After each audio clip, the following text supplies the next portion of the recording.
Hi, guys. Welcome back to another episode of Own Your Essence podcast, where we get to have deep transformational conversations with some of our favorite people. We are your hosts, Lee Walzak. and April DeMille. So today, as you can see, I am not joining Lee by video, but for the podcast, all you really need is the audio anyway. So this will only apply to YouTube. If you don't get to see my fabulous fucking face today, I'm sorry. But today we have a fun guest. Her name is Ghenet Lee-Yong. So Lee's going to go ahead and introduce her, and we were going to go ahead and get into some topics with her.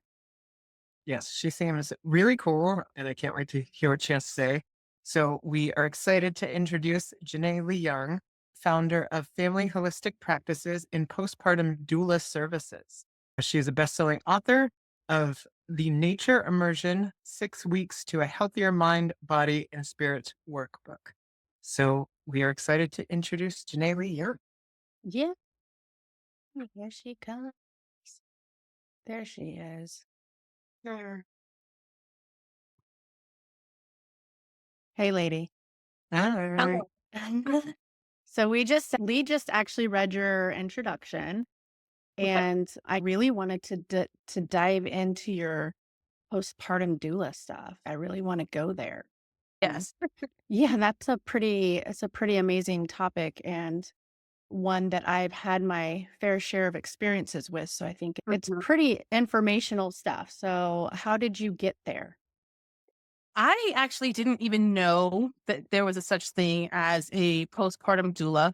I came across it, and I have been working in childcare and early childhood education since I was 15 years old. And my undergraduate degree is in cognitive studies, birth to geriatric and early childhood development and learning. But I didn't know that there was a doula, a person that did this job until my son was 2 years old and I was doing some research online. And because when you have children, you're always researching stuff as much as you can. Yeah. And I was like, oh, what is this doula? And then I was like, oh, birth doula, that makes sense. And then I read postpartum doula. And I was like, what's that?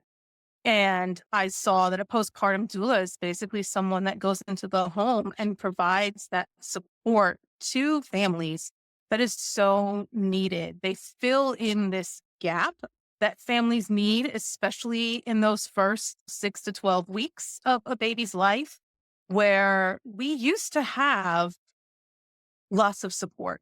We used to have aunts and grandmas and neighbors and friends who would surround the birthing parent and be there for that parent. And they would cook meals for them, do all the cleaning for them. They would help with the baby. So giving birth was not something ever done in isolation. It was never something done with just two people and a doctor. It was a community event. And afterwards, the birthing person was cared for and they were looked after and they were helped in this very fragile time. And so were all the siblings. And it was something that was celebrated and really honored within the community. And what I found being an educator is that, and as a mother, was that we go through this process of being pregnant and having a child. And then people come around for a couple of weeks, they hold the baby, they give you some gifts, and then everybody disappears. And then you're just left there trying to figure out, what do I do now? Because now the baby's crying and I'm tired and I'm exhausted and I still have to take care of the older child, or even if it's your first one, there are all these things that are constantly going through your mind. And we don't have the benefit of that generations and generations of information being given to us and being passed down to us. And so when I saw that there was a such thing as a postpartum doula, I was like, that is what I'm meant to do. Yeah. Yeah. And I love that because, like you're saying, it does take a village. So for those of you that don't know, my Monday through Friday job is I'm a nanny and Mhm. I work for a beautiful little Indian family. And they still have very strong traditional values like that where they help each other. And that's not how I grew up. I grew up in more of the toxic gender roles And I didn't have family to help me with my kids. I didn't have people to ask for help. Dad was a workaholic. I stayed home and did all the stuff with kids in the house. And even though I was exhausted and depleted, it was still expected of me. And I had no help, Yeah. no support, no resources. And I pretty much wanted to punch myself in the face all the fucking time. Like it was crazy. And I remember with my first two pregnancies, I was miserable, but I didn't like Mhm. fully know what postpartum depression was until my third child. And that was a Right. whole entire level of a nightmare that is just not fun to go through. So I love that you're seeing a need and you're like, hey, there's a need here. I know that like when I'm nannying with my family, these are two parents that work full time Yep. and the mom's expected to go back to work at 6 weeks of the baby, but she's still not sleeping through the night. She's not doing any of those things. And she still has to work full time and do all the things and care for the kids and go to the activities. And someone's got to be there to help. And so I think it's really great that you're seeing that need and you're saying, okay, I've got to step up and change this dynamic. Yes, yes, it is. It's really important because it's not just, yes, you're there and you're helping mom and you're also helping dad. There's a lot of, I am very grateful that nowadays that we have a lot of partners who are in this together. Right. They are both changing the diapers. They're taking turns Right. feeding the baby, like mom's pumping and then her partner is feeding a bottle so that she can sleep. But even there's still lots of questions. And there is, like you said, mom is expected to go back to work Right. within 6 weeks. Sometimes mom is still bleeding. Yeah. That's the thing is And then mom's if you had a body. cesarean, Yeah. your 6 weeks is the bare minimum Right. that you need rest at that time. And some women go through the birthing process and they're fine. They're fine within 3 weeks and they're up and running around. But other women are not. And then if there were complications, if the Right. baby is colicky or whatever, that extends even further. I just finished reading the book Postpartum is Forever. And cannot, I'm seeing the name, but I can't remember the name. And this was a wonderful book because in it, the author talks about the fact that postpartum is not just 6 weeks or 12 weeks or even a year. Right. Postpartum, once you've had a baby, you are always postpartum. Yeah. Your partner is always postpartum. And then she even talked about grandparents and how their experiences of grandmothers and grandfathers when their grandchildren were born, the same hormones and emotions and feelings were triggered when they were first parents and their own stories. And some of them were tragic, some of them Yeah. were trauma, and some of them were lovely. But that these are reoccurring emotions and physiology that doesn't change and it keeps coming up throughout the years. Yeah. Lee, do you have anything that you want to ask her?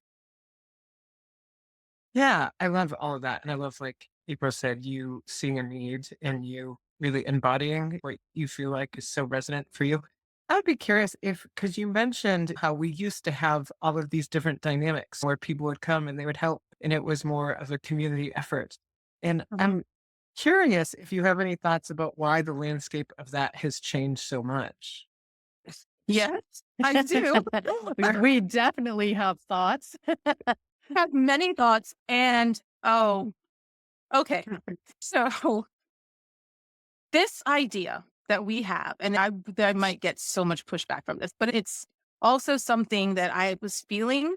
But then as I'm taking my recertification, it was reintroduced as a topic from our instructor. So I feel like this is true. And there's also research. I just don't have it with me. That this idea that we have the nuclear family is false. Because even when we look back to the way Americans lived, it was generational living. You had grandparents, parents, and children, and the grandchildren all in the same household. And even if the space got too small, they built another home and they were still on the same property. And then there were cousins and uncles and all of these things. Now, barring unhealthy relationships. So we want to move that aside for now. That when we're talking about a healthy family, these were very community building types of units because then they had their friends and then their friends had their family. And then, so there was this wide community of people who was used to this generational living. But then commerce got in the way, and commerce said that more people needed to buy more homes. And people weren't buying homes if they were living in the same home, grandparent, parent, children, grandchildren, you know what I'm saying? If they were living on the same space, they weren't moving away, they weren't buying more things. And so there was a huge campaign that I learned happened. And I think it was, I want to say early 1900s, where they had this campaign with basically shaming young adults for staying home and living at home with their parents. And this idea that at 18, we need to push the kids out, push them out the door. They need to live on their own really came about because they just wanted younger families to buy homes. And that's not like the only reason, but a lot of the reason we have this separation is because of commerce. And I'm not against capitalism or e-commerce or any of that. We need money to keep flowing. That's how our society lives right now. But with every system, there is a pro and there's a con, and that is one of the cons. We have a wonderful opportunity as women now to work and be in the workforce, and that's lovely. However, the system was not set up for mothers to be in the workforce. Right. So when a mother is pregnant, you've got this 6 weeks, I wish, 6 weeks of maternity leave. And if you're lucky, your partner can get paternity leave too, and you can work on it together. But sometimes the partner has to go back to work in 2 or 3 weeks. So then you're really left alone working on this, trying to figure it out. And then, like you said, there's postpartum depression, which is a very real thing. A lot of women go through it. But even if you don't have clinical postpartum depression, your hormones have changed so much in 9 months, and then also in the birthing process. And then in this process, your physiology literally changes. Your chemicals change in order for you to be what you need to be for this new being in the world. And so all of that is so hard to manage. And I went off a little bit of your topic, but No, it's actually, I was going to say I have some things to add to that, but we can circle back. Lee, did you have any other questions? Because if not, I have something I wanted to ask her.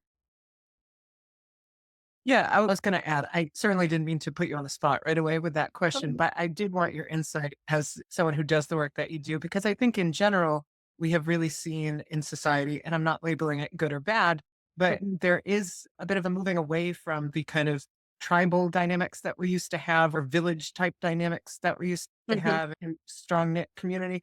So I do find it interesting from all different perspectives what that looks like through somebody's filters and why that might be. So thank you for that. Yeah. Oh, no problem. And just to say that we do see a little bit of a trend of people trying to go back to that now, of trying to do things like even grow their own food and trying to have a generational homestead. And they're looked at it as like kooks. Even the fact that even the fact that paternity Mm-hmm. leave is now a thing because it didn't used to be. Yes. Yeah. So I feel like society's trying to keep, even though it's way too slow, but whatever. That's neither Right. here nor there. Yeah. But there are efforts being made somewhere. Yes. I agree. And So every step forward is a good step forward. for sure. Absolutely. Progress is progress, even if it's tiny little micro steps. That's fine. Yep. I have this random question because I saw this video the other day, and I don't know who this guy was. I don't know if he was a doctor or what, but basically he was researching postpartum, right? And he was talking about how there's just not enough information on postpartum and menopause and perimenopause and all the things, right? And he's talking about how we've all been programmed to believe that postpartum is these massive changes in our hormones just in a matter of days or minutes or whatever, however he explained it. But what he went on further to say was that his theory was not about the hormonal changes because our bodies are accustomed to being able to do that. It was Mhm. about all the prenatal vitamins that we take during those times, and then all of a sudden we stop taking Interesting. them, and then our body goes through this massive postpartum depression and all these, like, withdrawals basically from having all these supplements, and then all of a sudden they're just stopped or whatever. And I Mhm. found that just I just was like, wow, that somehow that seems it resonated in my body a lot. And I was like, I'm not going to discredit this guy. I feel like there might be some truth to that. I'm sure there's several factors that play into it, but I've never heard it explained that way. I've never had any other experience where I heard somebody talking about the vitamins being an integral part of postpartum. And I was like, wow, that's a totally different spin, but I can totally also see where that might help or hurt rather. Yeah. Yeah, and I see that because you're really not supposed to stop taking your prenatal vitamins But not because everybody knows that. I know but for and this is true. Not everybody knows right. that. People, yeah, it's not necessarily as and they don't emphasize it as much past because and so here's the other thing, and I just did a blog post on this. After you have the baby, you have 3 visits. One of those visits is in the hospital. Right. The next one is at 6 weeks. 6 weeks later. Yeah. And then maybe you get one at 12 weeks. And it's a 20-minute visit to make sure you're physically okay. There's really not a lot of time to do education Right. in those visits. And doctors do the best that they can. But like you said, there's not a lot of education around that. And also with the loss of that generational knowledge is the generational nutrition Uh-huh. and Yeah. medicinal care that would be passed on from grandparent to parent to Right. grandparent. Yeah. So we're not getting those like really wholesome nutrients that we used to. Even if you are like the healthiest person and you're buying food in the store, one of the things that women are notoriously lacking is magnesium. Yeah. And it's because our the way we grow crops it has depleted the topsoil. We have no magnesium in our topsoil. So then we have to supplement it. So even though like you may be trying your best, we're still not getting all of those vitamins, like you Yeah. said, that we need from those things. So we have to really be conscious. And we don't have that knowledge. I need to take a class on postpartum herbology because I really want to know what herbs are safe, which ones do what for the body and which ones are okay to take while you're nursing and all of that because we don't have that information like handed down anymore. Yeah. So I know for me personally speaking, with my first two, I was very sick and I was also young. And I didn't really Mhm. experience postpartum with them per se, as far as a life altering huge event. But my pregnancy was miserable with both of them. Yeah. And the second one was a very sick child, very colicky, like Oh, the whole first year. sorry. Yeah. But by my third pregnancy, that was probably the best pregnancy I ever had, and I went straight up crazy postpartum depression after that one. But I was young. I just stopped taking vitamins. I was more than happy to stop taking vitamins because having to put stuff in my body all the time, I hated Yeah. doing that. And so I was like more than happy to just stop taking them. And so I don't know if that was one of the deciding factors that kind of threw me into it or not. But I remember it was significant. It was so bad that I was suicidal. I couldn't Mhm. function. I was blacking out curtains and stuff. I couldn't sleep. And then I'd sleep all day because I couldn't sleep or when I'd Yeah. sleep with the baby because I was just exhausted all the time. I had no motivation I couldn't do my job as a mother or a wife or take care of myself or my house. And one Mhm. day I went to the doctor and I was like, I just want to die. Please tell me what's going on. And instead of saying, oh, you have postpartum, I was misdiagnosed. And so And it's many just, women are yeah. misdiagnosed. Yeah. And so it's just it was a whole fucking nightmare. It really was. Yeah. And somehow the fact that I even managed to get through that, which I didn't get through it easily. Yeah, there's definitely a lack of information and wisdom and grace Yeah. for women during that phase. Absolutely. Absolutely. And I know someone, and I don't have permission to tell her story, so I won't say who, but I do know someone who had postpartum depression with all 3 of her children. Oh God. And, Yeah. and it was hard, and it's not who she is. I know her. She's very loving and caring, and sweet and kind, and sometimes I can speak for myself, but I know there are many other women who feel this way too. We are taught to we're emotional. So if we're feeling something, just deal with it because you're emotional. Not a big deal. Yeah. People have been doing this for millennia. Get You're over okay. it. Yeah. Fine. You'll get Yeah. over it. Yeah. Yeah. Just do what you have to do. And so we don't say anything because we think something must be wrong with me. Yeah. But then also, there's also that catch-22 because then when we do what we have to do, that's a problem too. So it's okay, whatever. Like, what the fuck? Yeah. It's really hard.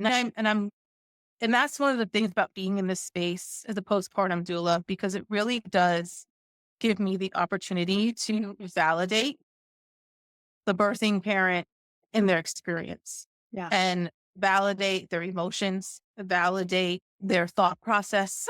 And like And you then, said, you yeah, get to tell them that, hey, this is normal. There's nothing wrong with you. You're not crazy. And you're not losing your mind. Like, this is all okay. If I had right. somebody around me during those times, it would have made all the difference in the world.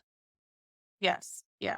And that for this one person that I know, she did have support, familiar support, which was great because then that other person just saw what was going on and just swooped in and just did all the things that she couldn't do, which gave her the time to sleep and then just do what she needed to do. But if you don't have the support, what happens? It can be very detrimental. And that idea of 6 weeks or 12 weeks postpartum, it's really a clinical number. It's not a real number. It's a number that they assign to something because they have to say in the medical world, from this to this and this to this, and then we can bill from this to this Right. because this is the postpartum period. It's not a real indicator of what the postpartum period is. It is just a clinical designation. Yeah. It's probably codes just for insurance more than anything. Yeah, Yeah. absolutely. Yeah. Absolutely. Yeah. I would actually be curious to circle back to something you said previously about the ancestral wisdom around nutrition and versus what the nutrition is like today, because I, in my personal life, find that fascinating. And I try to stay on top of those sorts of topics and things. So I found it, first of all, very interesting what you said about how the topsoil and all of that, because I think there was even a study done. Don't quote me, everyone, on this. I don't know 100%. There's a study, I think, that speaks about, they looked at the nutrients you could find in a carrot back, I believe it was when our like great grandparents were alive versus Right. now. And in order to get the nutrition from the carrots back then, just one of them from when our grandparents were alive, you would have to eat 100 of them today, Oh which my I God. pretty mind blowing. And Mhm. also, there's this parallel too to what you spoke about, where our ancestors were used to working with the native landscape and the native Mhm. plants and all of that. And we're seeing such a decline because of all different types of things, the native plants. And most people don't carry that knowledge anymore about how to work with those things. So I found it very interesting to your point. And also, I was curious, do you work with your clients with nutrition at all? I know you mentioned having to take a class on Mhm. herbology, but I'm not sure if there's any nutritional insights that you do offer to people. And I'm curious about what that looks like for you in your everyday life and taking care of yourself doing what you do. Okay. Oh, that's a lot. But that's great. I But love those it. are I great could go questions. on Yeah. Those are good. all Feel free to day answer whatever. about American agriculture and monocropping and all that stuff and how awful it is. What I will say to that is you're right. The quality of our food, even the vegetables, the healthy food, is not like it was before. Because people, like you said, they would eat based on their region. So now we go to the store and you want a mango and it's the dead of winter and you go get a mango in Tennessee. There are no mango trees in Tennessee. So you were getting a fruit that was grown in the South, in a tropical area, and then rinsed and washed chemically, and then packaged and put in the freezer or refrigerator and stored for however long. And after a certain amount of time, the nutrients start to degrade because it's a living thing. It starts to decompose a little bit.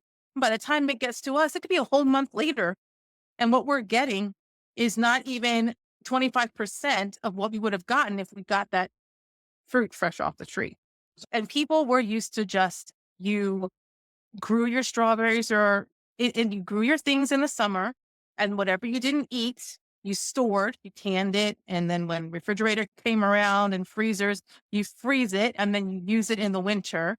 And then when the planting season came back around again, you grew your crops again and you ate what was available. And the way nature is and the way it was created was that things grow during certain seasons that are Yeah. good for you during those seasons. Yeah. So right now, my yard is full of purple dead nettle. And now the dandelion is growing. And so I harvest that. That's really great for inflammation. Yeah. It's really great for like your sinuses and allergies, which of course this time of year, there's lots of pollen. And it's also good for getting rid of keeping your immunity up. That grows now. So you can harvest that. And I harvest it, I dry it, I make tea with that. And I'll throw it in salads too. And then over the winter, there are things that grow in the fall that are good for you for the fall. But we have lost a lot of that knowledge. And then to your question about, do I do this with my families? And the answer to that is no. As a postpartum doula, I'm not a medical doctor. I do not go in and do nutrition. If they want nutrition, because I did go to school for nutrition health coaching, that would be something completely separate outside of what I do as a doula. So as a doula, I go in to help support mom. I go in to help with education about baby and family dynamics and help in any way I can with the baby, but not necessarily teaching them about nutrition, so to speak. I can give handouts. I can help them meal prep if they want to and give like a little bit of guidance there, but I don't do like a full on education about that as a doula. Sure. Yeah. And thank you for that. And I was curious because I did actually look at your Instagram and a few other things before this. And I love that you have a lot of holistic based content around food Yeah. and nutrition. And so I was curious how that kind of works, if it ever intersects in your work or not, which it sounds like Yeah. it typically does. So thank Right. you. Yeah. No, no problem. No problem. And I do at the end of my stay with the parent, because I usually stay about 6 to 12 weeks. I will gift them something that I've made. I make infused olive oils and infused castor oils and things like that. But that is a gift from me to mom after my time is over with them. Yeah. So can I ask you, are you staying in the home with the family during that 6 to 12 weeks, or are you just going back and forth every day?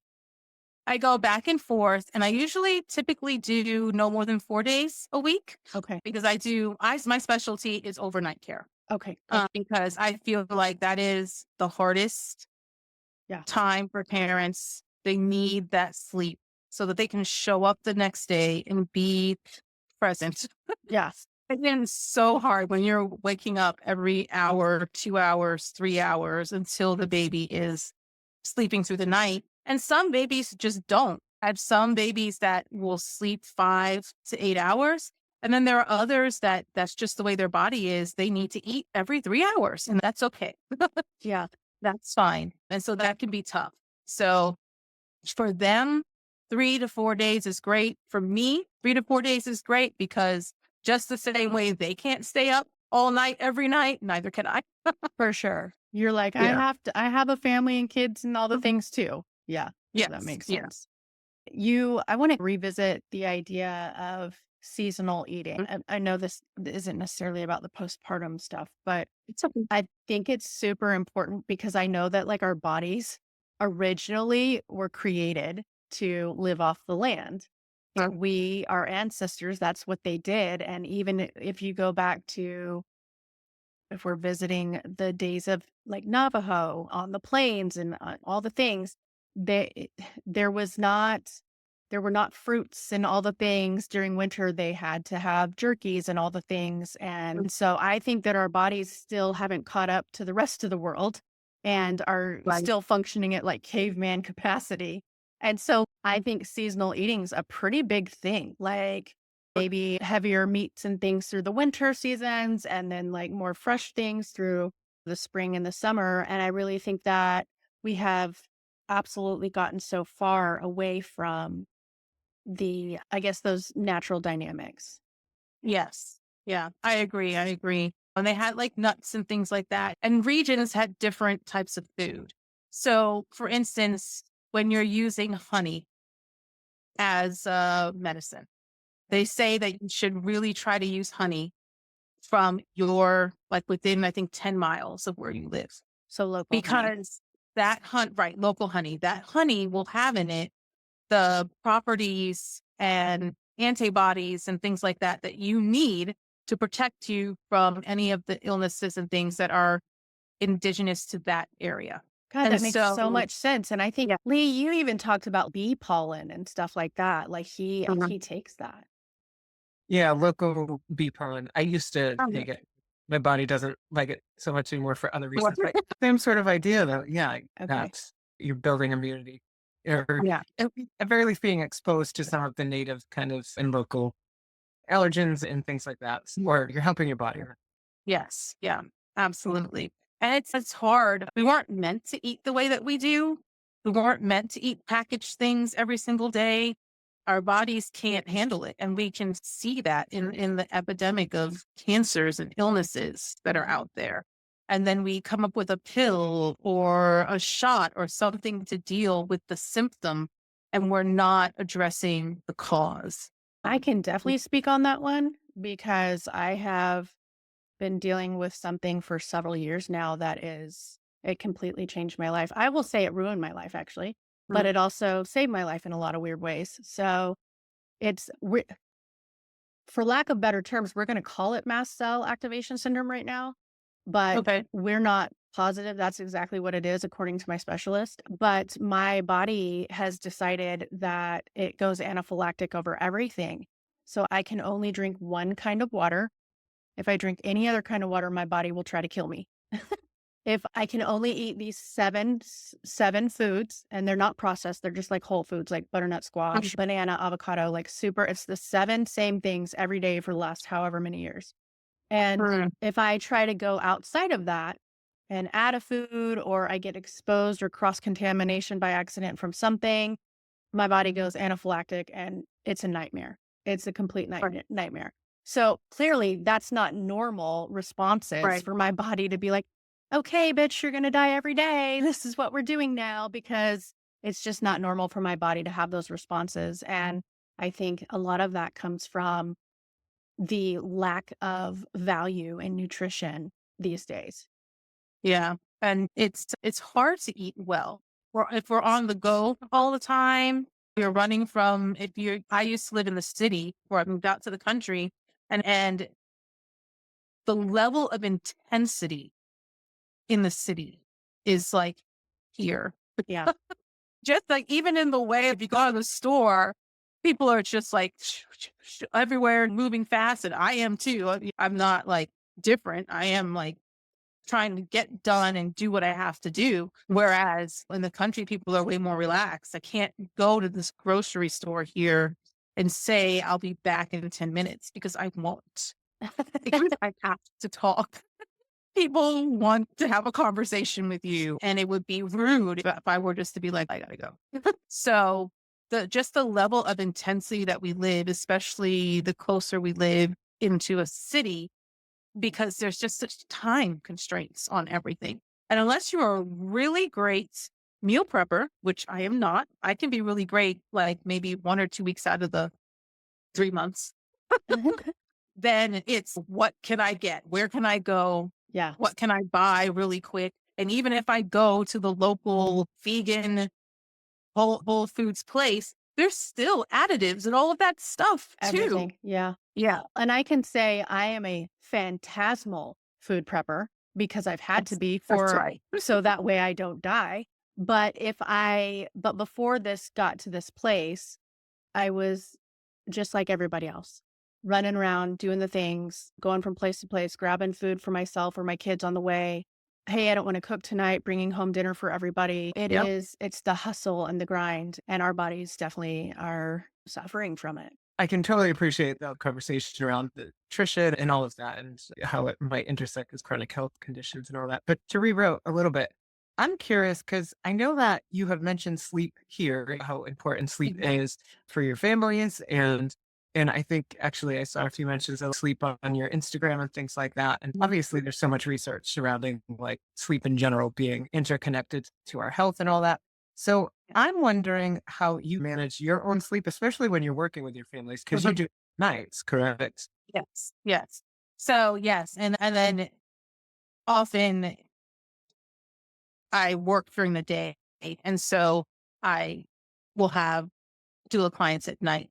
So what I do is when I'm going to have a client and I book them ahead of time, I plan out naps during my day. So I nap a certain times during the day, and then I will save certain work that I have to do for the evening when I need to stay up with the baby because the baby's sleeping and I'm awake. Yeah, so I'll just bring my laptop with me and just do some things that I have to do. And I make sure I get those naps. And I have dark curtains in my room that I'll pull so that I can sleep. I put on my 432 hertz music so that I can drown everything out and when I take my nap. So when I have an evening client, I have to be very scheduled because I also my son homeschools.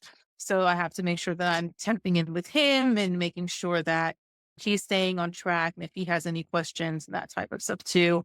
And yeah, and then also just I notice a big difference in my sleep quality when I'm eating poorly. I will have these I'm going through menopause. So I'll have these days where I'm just craving popcorn or something like that. And I'll eat that even when I make my own homemade popcorn, my non-GMO popcorn kernels, it still like affects my body. Like it affects the way I sleep. So I notice that I sleep better when I'm getting a high protein during the day and lots of fruits and vegetables.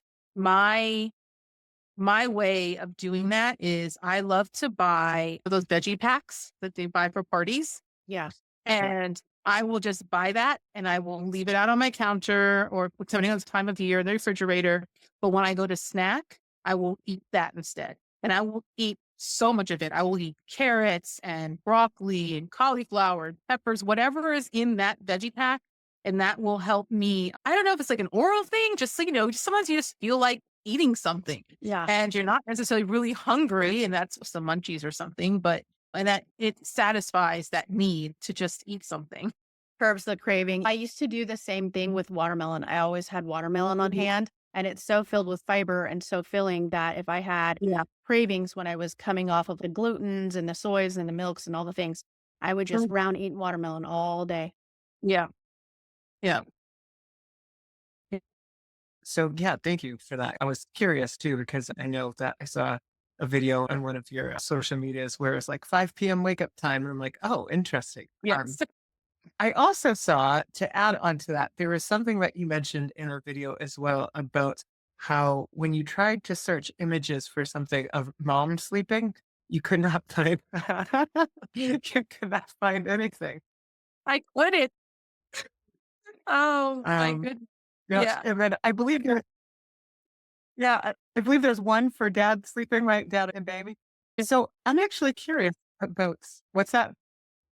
Oh, I'm sorry. I thought you said something, but I'm actually curious though, because and obviously I'm a male who does not have children, so I can't really speak to the experience of being female and having children. But just as a person who is in society, I do feel like I Mhm. have witnessed this perception of moms don't sleep. Like that's just part of having a baby. You just never sleep. I'm curious if that tends to come up with you in your work and some of your families and if ever anyone actually maybe even feels like that's what they should be doing, but their body's telling them otherwise. Shouldn't I be go? And my friend was go. And we have this societal perception. Shouldn't I be? So I'm curious if anything in that realm ever does come up in your thoughts. Yes. Yes, it does. And it less so with my families or with my particular clients. I will hear comments from family members who are like, I just did it. That type of thing. I just did it. But now they have this thing. And it's not that it's new. It's just that it's coming back around. And I think that it's a gentler way of dealing with things. And it is true. Like, moms don't sleep as well. And it biologically is a biological necessity that moms don't sleep as well, because human babies are helpless, completely helpless. A giraffe is walking within the first couple of hours, and so are many other mammals. I think maybe kittens and puppies, which are the most domesticated of animals, are also very helpless for a little while, but it's definitely a shorter amount of time than human babies are. And they need us. And they need us to be able to wake up if they cry, or they need us to attend to their needs right away, as quickly as possible, for reasons of survival, but then also reasons of emotional development, because that's how they build trust with another person. And that's how they learn that they are safe. And that's how, from the very moment they're born, they are learning to build confidence in themselves, that when they speak, cry, they're going to be heard and someone is going to listen to them. So moms, biologically, our brains, there's a hormone, and I cannot remember what it is, but it changes so that we sleep lighter, so that we can wake up. So yes, moms do not sleep the way that they used to before they had children. But should that mean that they don't get to sleep? No, because moms are also the ones taking care of the baby all day long. And if you are sleep deprived, you cannot make good decisions. I can Yeah. attest to that. And you're grumpy and you're grouchy. And there's one thing about responding to your child's needs. There's another thing, responding to your child's needs and being just irritable. Being That an doesn't ogre. exactly. That doesn't teach them to It's trust. my favorite word today is ogre. There you go. Yeah. And it was hilarious when I was looking at it. I was getting so frustrated. I'm like, why can't I find a picture of mom sleeping? And I found a picture, and it was a dad sleeping, and the mom was like smiling at the dad sleeping. And I'm like, what is this? She's like, oh, nice. Look at them sleeping. She's, oh, how would it be? What the fuck? So, yeah. My goodness. My goodness. Yeah. And it's so interesting that it snagged my attention. Did you want to say something, April? No, go ahead. Oh, okay. I was going to say, it snagged my attention when you said, first of all, let me start with this, that I knew that a mother was very in tune to a baby's cry, even when she was sleeping, because it's like a survival thing. I did not know there was a hormone that plays a part in changing and them sleeping lighter. So that's fascinating. It also just snagged my attention when you were talking about it lets a baby know that it is heard and that it's safe and all of that, just because my brain went to, even in adulthood, how so many people might actually carry the imprint of that wound, feeling unheard or feeling. So I just wanted to put that on. I thought that was interesting. If I don't know if there's any correlation or not, but that's what came up for me. But yeah, I appreciate your answer on that. And Yeah. Yeah. also, I think it's worthy of noting this too. Like our bodies, mom's bodies actually physically respond because our milk will start producing the moment a baby cries. Like our milk will just start pouring out.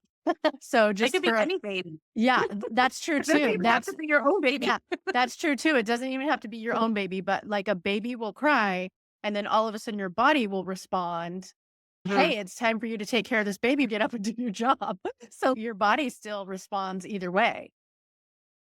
Yes, absolutely. Absolutely. Yeah. And I think that we've learned a lot when it comes to, like you were talking about, wounds. And it can be a word that some people look at as weakness or trying to blame things on someone else. And that's not necessarily what it is. It's acknowledging the fact that from the very moment that we're born, even in the womb, we are learning beings, and we are being taught lessons all the time. And a child cannot dictate how they are going to interpret those lessons. only as an adult do we then say, okay, when I was a child, X, Y, and Z happened. In my mind, it meant KYS, but now I know that's not really what was going on. And then you can start to bridge the gap in this knowledge. But as a child, you don't have that. And then you get into if your parent didn't have that to give to you, then you have all these kind of layers. So I do think that responsive parenting is very important in this, especially in this generation now, because how they see themselves is how they will learn to treat other people. And hopefully, eventually, we can get to a place where people are just being a little bit kinder to each other because they're learning to love themselves more. Yeah. I love that one. That's a really Yeah. good one. Yeah. And yeah, and I completely agree that wounding, it's not about necessarily placing blame on anything or anyone. I think as human beings in this human experience, we all go through different experiences and circumstances. I don't think anyone gets out unwounded, if you want to use that word. And I love what you said about, I forget the term you just used, but being very present as a parent and very, what was the word you used? I'm sorry. Responsive. Responsive. Yes. Responsive. Yeah. I love that because it can obviously have, like you said, such a big impact on how they see themselves. And then that is what people bring into the world. And I Yeah. believe that's how we make change. So yeah, I think that's great. Yeah. Yeah. Hey, so really quick, I'm going to shift gears before we hop off of here, but I was going to ask you, I want to say the last time I got to really see you on anything live, you were doing some work with Alicia. Were you doing some lives with Yes. Alicia? Are y'all still doing that? We are not as Okay. much now because her schedule has gotten crazy. And then I think she had some health things come up, but we did do one in January and Okay. we are like trying to figure out the tech part of it. And so I have got to get the video up there, but we are hopefully going to do one next month. So we're really excited about Yeah, that. no, Yeah. that's good. I was going to say, I know you guys had been working together, teaming up with some stuff for a couple years. So I was wondering if For- you're doing that. Yeah. She's a lovely, lovely person. She is. She is super sweet. I agree. I think you both are. I think you're amazing as Oh, well. Lee, is there anything else that you want to ask Janae, or Janae, is there anything else you want to offer before we hop off of here? I know that you'll also want to tell all of our future listeners where they can find you. Oh, yes. So I'm on Instagram, Family Holistic PPD. I also have a website. I have a YouTube channel, and I'm on Facebook as well. But mostly my Instagram and my YouTube. I'm just getting that started. I just want everyone out there to know, whether you are a parent or not, you are a child of someone, and you are seen and you are loved. Yeah, that's super empowering. I love that. Amazing. Yeah. Lee, do you have anything else that you want to add? I don't think so, no. But thank you so much for being with us and your time and your energy. And I thoroughly enjoyed everything you had to share today. So yeah, we Thank you so appreciate much for having me. This was No, great. This it's was such great. such a great topic, and I am all about supporting more awareness here. Like, it's such a great subject. So I'm glad that we got to have you on as well. Thank you for sharing your time with us and your insights. And also, I'm going to say a quick thank you to our listeners. And if you have any questions, suggestions, topic ideas, please feel free to email us. I'm sorry, at ownyouressencepodcast@gmail.com. But yeah, I think we're going to stop it here. So thank you guys. I'm going to stop this recording 1 second. All right. Bye, y'all. Bye.